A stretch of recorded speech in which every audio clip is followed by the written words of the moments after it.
மஇகவின் துணைத் தலைவரும் தாப்பா நாடாளுமன்ற உறுப்பினருமான சரவணன் கடந்த கோவிட் காலகட்டத்தில் மனிதவள அமைச்சராக இருந்தபோது வெளிநாட்டு தொழிலாளர் தருவிப்பு தொடர்பாக 10,97,000 ரிங்கிட் பணத்தை லஞ்சமாக பெற்ற குற்றத்திற்காக இன்று கோலாலம்பூர் நீதிமன்றத்தில் குற்றம் சாட்டப்பட்டார். சரவணனுக்கு எதிரான குற்றச்சாட்டுகளுக்கு தகுந்த ஆதாரம் இருப்பதால் இந்த வழக்கை தொடர்ந்து விசாரிக்க கோலாலம்பூர் நீதிமன்றம் உத்தரவிட்டதுடன் சரவணனுக்கு 4,50,000 ரிங்கிட் ஜாமீன் வழங்கியது. TYKB இன்ஜினியரிங் சென்ட்ரியால் பிரிகாட் எனும் பெருநிறுவனத்திற்கு 1000 வெளிநாட்டு தொழிலாளர்களை வழங்குவதற்கு அப்போதைய மனிதவள அமைச்சராக இருந்த மஇகவின் சரவணன் 3 முறை லஞ்சம் பெற்றதாக மலேசிய லஞ்ச ஊழல் தடுப்பு ஆணையமான MACC குற்றம் சுமத்தியுள்ளது. தன் மீதான குற்றத்தை மறுத்த சரவணன் மேலதிக விசாரணையை கோரியதுடன் ஜாமீன் தொகையையும் செலுத்த ஒப்புக்கொண்டுள்ளார். நீதிமன்ற விசாரணைக்கு பிறகு செய்தியாளர்களை சந்தித்த சரவணன், எனக்கு அவமானம் இல்லை, என்னை பழிவாங்க நினைக்கும் தரப்பினர் நேரடியாக தாப்பாவில் என்னை எதிர்த்து போட்டியிட வேண்டும் என சவால் விடுத்தார். அரசியல்வாதியை வீழ்த்த தந்திரமாக செயல்படாதீர்கள் என்றும் எனக்கும் குடும்பம் இருக்கிறது என்றும் அவர் கூறினார். தவறான குற்றச்சாட்டுகளால் என்னை வீழ்த்தாதீர் என்று சரவணன் தெரிவித்தார். யாரென்றே தெரியாதவர்கள் எனக்கு எதிராக சாட்சி அளிக்கிறார்கள். 1 மில்லியன் ரிங்கிட் லஞ்சம் பெற்றதாக சொல்லி என்னை அவமானப்படுத்துகிறார்கள். அதிகமான தொகையை பெற்றதாக சொல்லி என்னை பெருமைப்படுத்தி இருக்கலாம் என்று நீதிமன்ற வாசலில் செய்தியாளர்கள் சந்திப்பில் சரவணன் தெரிவித்தார். முன்னதாக இந்த வழக்கில் இருந்து தன்னை விடுவிக்கும்படி பிரதமர் அன்வாரிடம் தாம் விவாதித்ததாகவும் தற்போது மீண்டும் இந்த வழக்கில் தன்னை குற்றம் சுமத்தி இருப்பதாகவும் சரவணன் தெரிவித்தார். பிரதமர் அன்வாருக்கு மஇகவின் துணைத் தலைவர் சரவணன் கோரிக்கை கடிதம் எழுதியுள்ளார். அந்த கடிதம் முறையானவர்களின் பார்வைக்கு கொண்டு செல்லப்படும் என பிரதமர் அன்வார் இன்று நடைபெற்ற நிகழ்ச்சியில் செய்தியாளர்களிடம் தெரிவித்தார். மேலும் இந்த விசாரணை நீதிமன்றத்திற்கு உட்பட்டது என்பதால் விசாரணையில் எந்த ஒரு குறுக்கீடும் இருக்காது என்பதில் தாம் தெளிவாக இருப்பதாக பிரதமர் குறிப்பிட்டார். நீதிமன்றத்தால் இந்த விவகாரம் தீர்மானிக்கப்படும் என்றும் உரிய சட்ட நடைமுறைகளுக்கு நாம் அனைவரும் இணங்க வேண்டும் என்றும் பிரதமர் அன்வார் சரவணனுக்கு வலியுறுத்தினார். மலர் டிவி ஏற்பாட்டில் திரையிசை கண்ட இலக்கியம் போட்டியின் இறுதி சுற்று வரும் ஆகஸ்ட் 29 பெட்டாலிங்ஜியாவில் உள்ள சிவிக் பல்நோக்கு மண்டபத்தில் இலவசமாக நடைபெறவிருக்கிறது.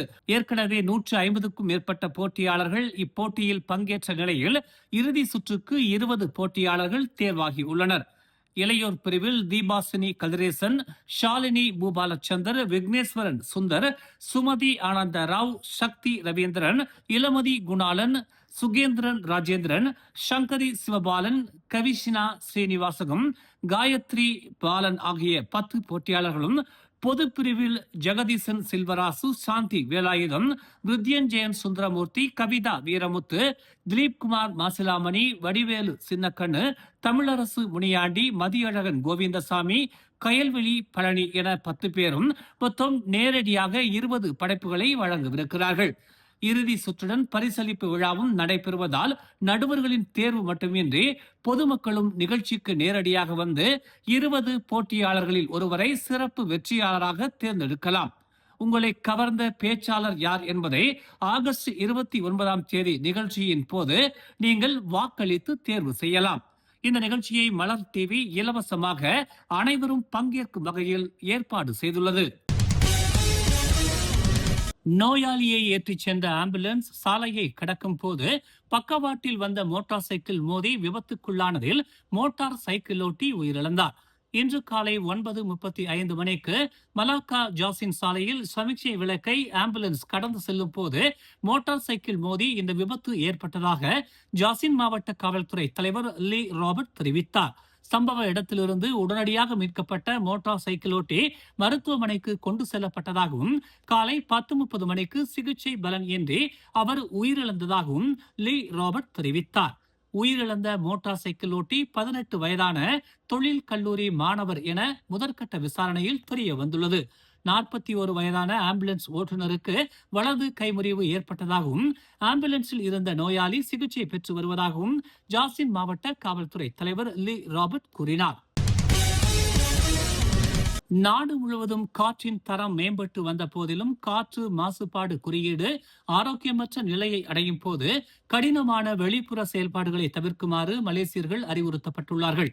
இந்த முன்னேற்றம் தற்காலிகமானதா என்பதை தீர்மானிக்க இது மிக ஆரம்ப கட்டமாகும் என்று மலேசிய சுற்றுச்சூழல் சுகாதார பயிற்சியாளர்கள் சங்கத்தின் தலைவர் பேராசிரியர் டாக்டர் ஜமால் கிஷான் ஹாஷிம் தெரிவித்தார். ஆரோக்கியமற்ற காற்றின் தரம் நிலவும் காலங்களில் வெளிப்புற உடல் செயல்பாடுகளை கட்டுப்படுத்துவது புகைமூட்டம் தொடர்பான மாசுபடுத்திகளின் பாதிப்பை குறைக்க உதவும் என்று அவர் தெரிவித்தார். கடுமையான புகைமூட்ட நாட்களில் பொதுமக்கள் அதிக அளவில் தண்ணீர் குடிக்க வேண்டும் என்றும் ஜன்னல்களையும் கதவுகளையும் மூடி வைக்க வேண்டும் என்றும் வீடுகளுக்குள் ஹெப்பா வடிகட்டிகளுடன் கூடிய காற்று சுத்திகரிப்பான்களை பயன்படுத்த வேண்டும் என்றும் வெளியே செல்லும் போது N95 முக கவசங்களை அணிய வேண்டும் என்றும் அவர் கேட்டுக்கொண்டார். மனித வளத்துறை முன்னாள் அமைச்சர் எம் சரவணன் மீதான ஊழல் குற்றச்சாட்டுகள் தொடர்பாக பிரதமர் அன்வார் இப்ராஹிமுக்கு அவரிடமிருந்து இன்னும் எந்த கடிதமும் வரவில்லை என்று தெரிவிக்கப்பட்டுள்ளது.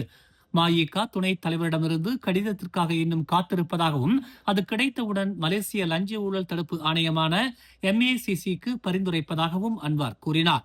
அதற்கு பிறகு அது இனி என் வேலை அல்ல, அதை விசாரிப்பதற்காக MACCயிடம் ஒப்படைப்பேன், அவர்கள் விசாரிக்க அவகாசம் கொடுத்து வழக்கு விசாரணையை தொடர அனுமதிக்க வேண்டும் என்று அன்வார் குறிப்பிட்டார். சரவணனின் வழக்கில் நீதிமன்றம் முடிவு செய்யும் வரை காத்திருப்போம் என்று மஸ்ஜித் செம்பிலாங்கில் வெள்ளிக்கிழமை தொழுகைக்கு பிறகு அவர் செய்தியாளர்களிடம் தெரிவித்தார். முன்னதாக தனது ஊழல் குற்றச்சாட்டுகள் தொடர்பாக அன்வாருக்கு கடிதம் எழுதியதை அவர் உறுதிப்படுத்தினார். குற்றச்சாட்டுகள் நம்பகத்தன்மை அற்றவை என்று கூறி தனது வழக்கை முழுமையாக மறுபரிசீலனை செய்ய கோரி பிரதமருக்கு கடிதம் எழுதியதாக அவர் தெரிவித்தார். பரிகாத்தான் நேஷனல் கூட்டணியில் பாஸ் மற்றும் பெர்சாத்து ஆகிய இரு கட்சிகளும் தொடர்ந்து அங்கம் வகித்த போதிலும் பாஸ் கட்சி பெர்சாத்துவுடன் உறவை சரி செய்வதற்கான சாத்தியக்கூறுகளுக்கு பாஸ் கட்சியின் தலைவர் அப்துல் கடி அவாங் முற்றுப்புள்ளி வைத்துள்ளார். ஆகஸ்ட் 1ஆம் தேதி நடைபெற்ற நெகிரி செம்பிலான் மாநில தேர்தலில் பெர்சாத்து தனித்து போட்டியிட எடுத்த முடிவையும் அடுத்த மலாக்கா மாநில தேர்தலில் பக்காத்தான் ஹராப்பானுடன் ஒத்துழைக்கும் அதன் நோக்கத்தையும் ஹடி அவாங் சுட்டிக்காட்டினார். கொள்கை அளவில் பெர்சாத்து நெகிரி செம்பிலான் தேர்தலில் தங்களை எதிர்த்து போராடியதாக சுட்டிக்காட்டிய அவர் இப்போது பெர்சாத்து பக்காத்தான் ஹராப்பானுடன் இருக்க விரும்புகிறார்கள் என்று ஹடியவாங் கூறியதாக உத்துசான் மலேசியா செய்தி வெளியிட்டுள்ளது. ஓம்ஸ் அறவாரியத்தின் ஆதரவில் மலர் டிவி வழங்கும் திரையிசை கண்ட இலக்கியம் 2026 போட்டியின் மாபெரும் இறுதிச் சுற்று வரும் ஆகஸ்ட் 29ஆம் தேதி பட்டாலிங் ஜெயா சிவிக் பல்நோக்கு அரங்கில் நண்பகல் 1 மணி முதல் இரவு 7 மணி வரை மிக பிரம்மாண்டமாக நடைபெற உள்ளது. 18 முதல் 25 வயதுக்கு உட்பட்டவர்கள் மற்றும் 26 வயதுக்கு மேலானவர்கள் என இரு பிரிவுகளாக இப்போட்டி நடைபெறுகிறது. திரையிசையில் விரவி கிடக்கும் இலக்கியத்தை நயம்பட உரைக்கும் வெற்றியாளர்களுக்கு முதல் பரிசு 5000 ரிங்கிட், இரண்டாவது பரிசு 3000 ரிங்கிட், மூன்றாவது பரிசு 1500 ரிங்கிட், மேலும் தங்கப் பதக்கமும் வழங்கப்படவிருக்கிறது.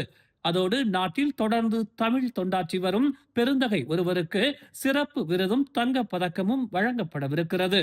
இலவசமாக நடைபெறும் இந்த நிகழ்வு கவியரசு கண்ணதாசனின் 100ஆண்டு கொண்டாட்டங்களை கௌரவிக்கும் விதமாக அவருக்கு ஈகம் செய்யப்படுகிறது.